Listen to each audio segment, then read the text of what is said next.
John Cusack, interprété par Nathan Dessy, chapitre 8.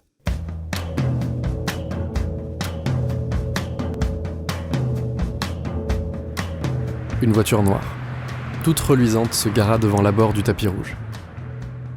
Un portier se plaça devant la porte arrière et ouvrit lentement la portière. John Cusack fit son apparition.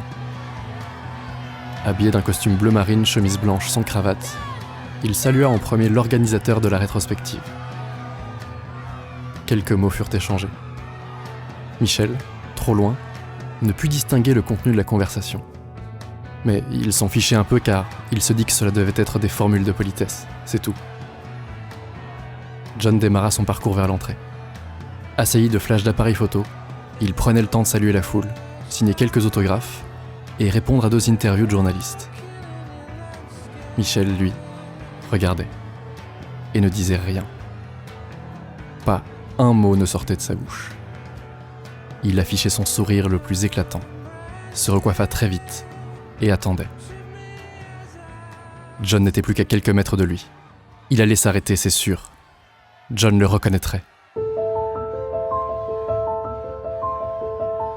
Cet instant semblait au ralenti.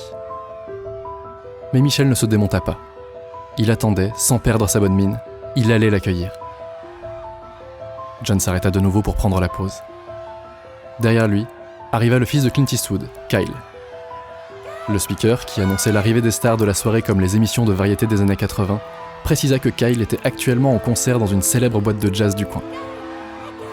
John se retourna et salua au loin Kyle. À première vue, ils se connaissaient puisque Kyle rendit le salut à John. Cette cérémonie n'échappa pas au regard de Michel qui attendait toujours sans bouger un cil. Le moment allait devenir présent. John poursuivait son chemin et s'approcha à quelques mètres de Michel.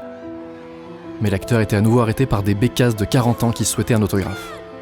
John, sympathique, leur accorda ce petit cadeau et Michel contempla avec superbe la générosité dont son acteur faisait preuve. D'autres voitures arrivèrent, mais Michel ne s'intéressa plus au balai des automobiles. Son attention se limitait à John, qui s'approchait encore. C'était bon.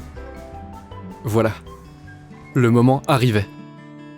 John continua et passa devant Michel sans lui adresser un regard, et pénétra très vite dans la cinémathèque.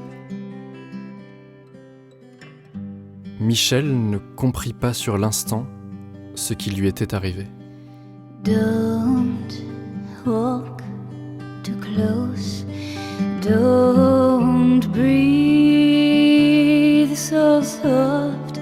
And don't talk so sweet. And don't sing. Don't lay you so near. Please don't let me fall in love with you again.